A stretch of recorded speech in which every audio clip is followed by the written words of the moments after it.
A very good afternoon to distinguished chairperson, researcher, and my fellow participant. Before I begin my presentation, I wanted to show you something.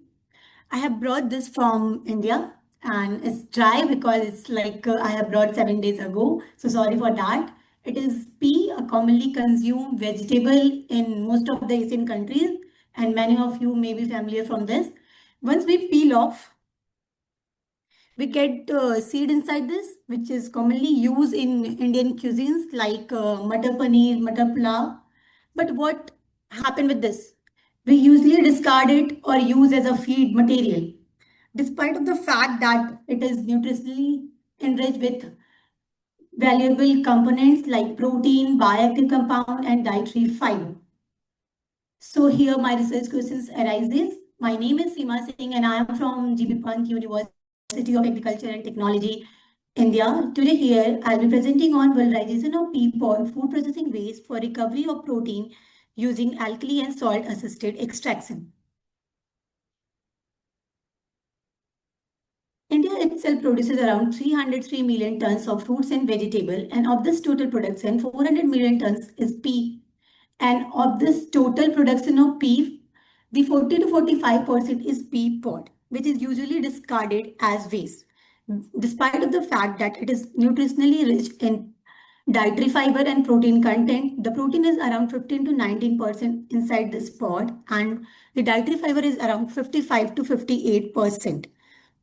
By utilizing this, we can promote our sustainable development goal like zero hunger, responsible consumption, and climate action. And also, it reduces a greenhouse emission, rise in the temperature, and rise in the sea level. So the question arises how we can utilize this pea pod. So we are targeting to extract the protein content inside this pod by using two methods, the alkali-assisted extraction and the salt-assisted extraction.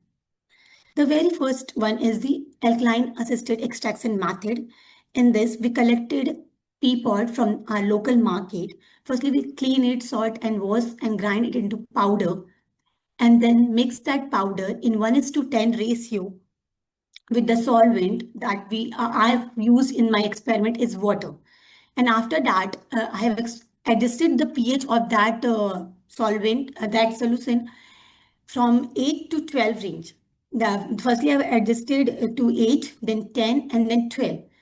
And centrifuge it at 10,000 RPM for 15 minutes. And further proceed with the supernatant and again adjusted the pH of supernatant at three different combinations for the precipitation of protein. That is 3, 3.5, and 4. From this, I got the precipitated protein and again centrifuge at the same RPM, that is 10,000 for 15 minutes. From here, I got the protein pellet, dried it for 7 to 8 hours at 30 to 35 degrees centigrade and analyze this extract for further analysis.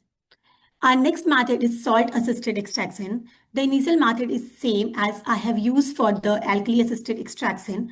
Here in the solution, we added salt, that is potassium chloride, at four different concentrations, 4%, 6%, 8%, and 10%, and stir at room temperature at 55 degrees centigrade for 2 hours. At room temperature, that is around 25 degrees centigrade, and centrifuge at 10,000 RPM for 15 minutes. And the supernatant is dialyzed for 72 hours in order to remove the excess salt. And after the centrifugation of this dialyzed solution, we got the protein precipitate. And the protein pellet is similarly analyzed for the same way that we can do it for the alkaline condition. Here are the four responses I recorded for my protein extract. The very first one is the protein content that is commonly analyzed by using Geldal method and using the conversion factor that is 6.25. And the next one is protein recovery percent. Protein recovery percent simply tell us about the total amount of protein is recovered or in the precipitate that we have taken initially in our sample. The third one is yield percent. The amount of the sample we have taken for the protein extraction it is commonly tell us how much of the sample we have taken initially, and from that how much protein we got at the end of our experiment. The last one is the protein extraction percent, and it tells about how much protein is present in the powder is extracted in our supernatant. So here we have plotted the contour graph between at three different times, 60 minutes, 120 minutes, and 180 minutes at acidic and alkaline pH. Alkaline pH, as I have already told, we have taken three different pH, 8, 10, and 12, and the acidic pH for the precipitation 3, 3.5, and 4. We can, through this color gradient, we can clearly see that the blue color having the low protein content, whereas the red color have the maximum protein content, that is around 42.9, that approximately around 43%. And this is obtained at the optimized condition of alkaline pH 12, acidic pH 3.5, and extraction time 120 minutes. And why it does not happen at 8 and 12, 8 and 10 pH? This is because as we increasing the alkaline condition, our sample is a plant matrix. So it is easier to break the cell wall at a higher alkaline concentration than that, at a higher alkaline pH than that on lower pH. So at 12 pH, the cell is distorted and more protein is extracted at rather than at 8 and 10 than that of 12.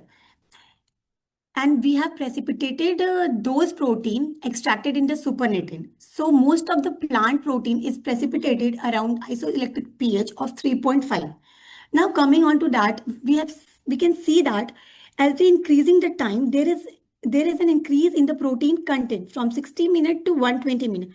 But there is no further increase in protein content after 120 minutes. And the reason is that and the maximum protein is extracted in 2 hours and it is reaches to equilibrium. So further increase in the time, there is no leads to increase in the protein content. Our next response is recovery percent, which tells us how much extracted protein is recovered in the extracted pellets. So similarly, here we can see that the 120 minute give us the maximum recovery percent of 58.76%. And the pH, again, the alkaline pH of 12 and acidic pH 3.5, giving us the maximum protein content. And the reason is again same. At higher pH, more extraction will occur because of their effectiveness to break the plant cell wall. Yield percent, the amount of the sample we have taken and the amount of the extract we get on wet basis. The maximum yield is obtained around 8.8%, which is again at the same pH and the same time combination. And the reason is the same because when we increasing pH from 10 to 12, there is a drastic increase in the protein yield percent. So we can say for the alkaline extraction of protein, the optimum pH condition is 12. When we talk about the extraction percent, how much protein is extracted in the supernatant, it is around 41.24 at the same condition of 12, 3.5 and time 120 minutes. So from all of our four responses, that protein content, recovery percent, extraction percent and yield percent, we can say that the best combination is taking 12 alkaline pH for extraction of protein is 12. The acidic pH 3.5 and the time is 120 minutes. Coming on to the results of salt-assisted extraction. Here we have plotted our graph for protein content percent at a different time combination. So we can see that as we increases the salt concentration, there is an increase in the protein content, and the reason is salting in effect. The salting in effect is commonly when we increases the salt concentration, there is an increase in the protein extraction because more of protein get chance to interact with water and less of their protein interaction. But there is no increase further after 8% because of salting out effect. When the salt concentration is higher, it causes the aggregation or precipitation of protein. So our optimum condition for the extraction of protein by using salt method is 8% salt concentration and extraction time is 36 hours. And there is no further increase in the protein after 36 hours at 48 hours. And the reason is again the same. There is no further protein to extract after that time. It reaches to equilibrium at 48 hours. So there is no significant difference between 36 hours and 48 hours. When we talk about protein extraction percent, we can clearly see there is no further increase after 36 hour. And salt concentration also from 4 hours, 4% to 8% in continuous increase in the extraction percent, but there is no further increase at 10%. Our next response is recovery percent, which tells us about how much extracted protein in the supernatant extracted into the pellets. So again here at 48 hours, there is no further increase and maximum at 36 hours.